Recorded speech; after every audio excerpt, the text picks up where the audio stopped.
This is Article 3 sent to me from Dean Hawke YouTube channel. He started to look into the flat earth theory and decided to go to his local library, and he found over 100 articles in regards to the flat earth. So this one is from the Birmingham Post, Monday, October 24, 1966.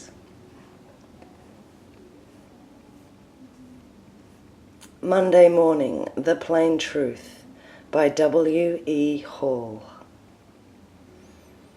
As an example of indestructible optimism, the International Flat Earth Research Society stands supreme. By all the rules, it should not exist at all. Galileo, you remember, reputedly demonstrated the truth about the force of gravity by climbing to the top of the Tower of Pisa, dropping two weights of different sizes and allowing people to see them landing together. Much the same basic demonstration of an immutable truth may seem to be taking place every time a camera clicks in outer space and records a picture of the Earth with an indisputably curved edge. Each shot a refutation of zetetic cosmogony, the doctrine of the International Flat Earth Research Society. For the society itself, a painless extinction at the hands of modern science. Not a bit of it. The society does not exactly flourish, but it soldiers on, trying to reach young people before they become subjected to the devilish brain conditioning of modern indoctrination, which destroys their God-given senses and faith. I quote Mr. Samuel Shenton of 24 London Road, Dover, the secretary of the society, a retired signwriter and fellow of the Royal Geographical and Astronomical Societies. He is a milder man than these words might suggest. If you indicate that you think his pearl of truth may be paste, he goes patiently over the argument again. Sometimes the argument is difficult because of its devastating simplicity.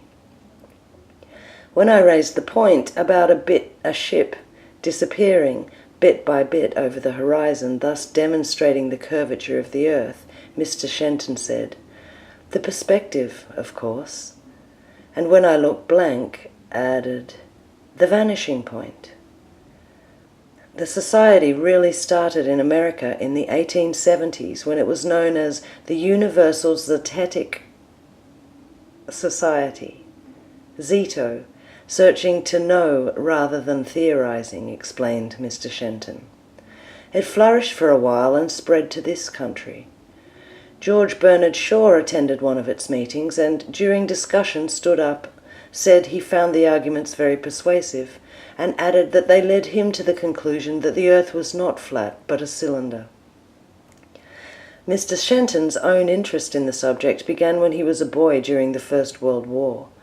The example of the Zeppelins induced him to design a massive cargo carrier which would be inflated and raised with its load above the surface of the Earth. There it would stay while the Earth spun until America was underneath, when down it would come again. Mr. Shenton said it was only when he began to go into this that he realized that the people supposed to be experts knew even less about the rotation of the Earth than he did. The intensity of his own convictions did not check the decline of the society, however. After the 1914-18 war, it became moribund. It has really come to life again because of the very thing that should have killed it: space exploration and the evidence of the extraterrestrial camera. Affirmation, as so often, has nurtured doubt. The society is still not exactly booming by conventional standards. There are a dozen or two members. Leicester is the strongest centre. Leicester is the strongest centre. Mr. Shenton, 63, and twice in hospital with heart trouble during the last 3 years, said there is no subscription because he does not feel he can give a proper service to members.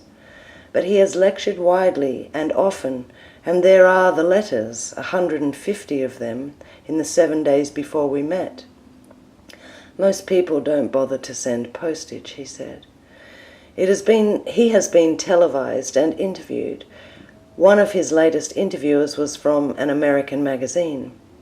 A highly dressed young woman, very nice. She didn't write shorthand. America is especially interested.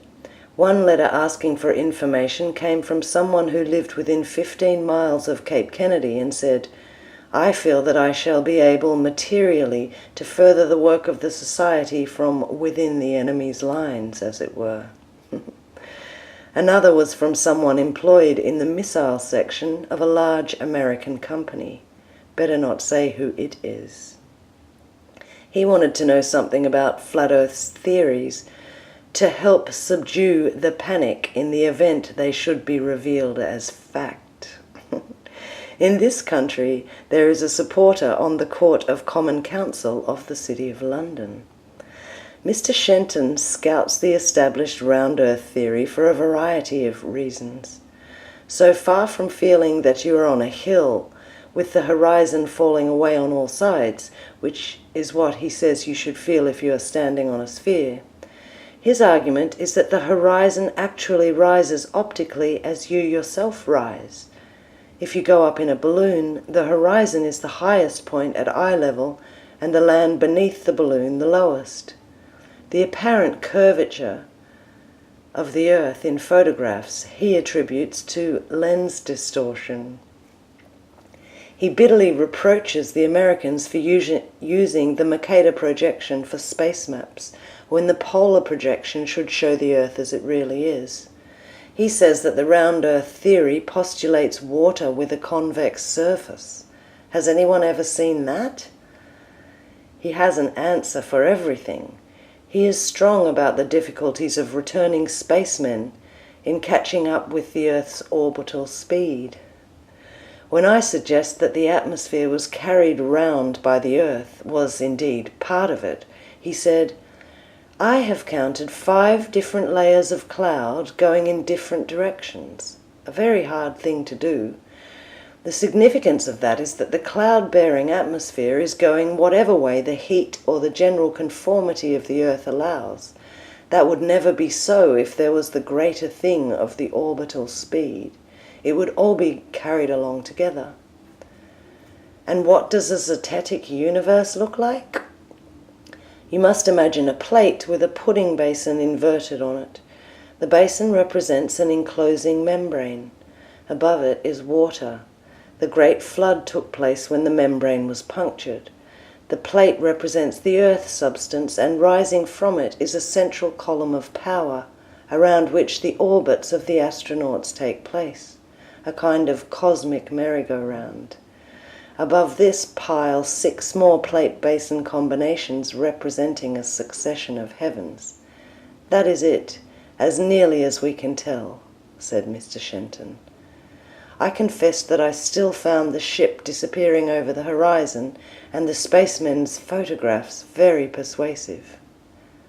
"Keep trying," Mr. Shenton said kindly.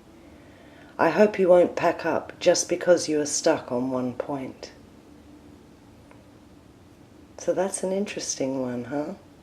Shows how in 1966, after the Sputnik photos, but before the astronauts had gone up and done their treasonous lying, or not gone up, that there was still 12 members of the International Flat Earth Research Society and 150 letters he'd had in a week before the interview. So there were people asking, questioning, and in fact some people even realizing that it was an enemy to humanity that was propounding these new fake theories.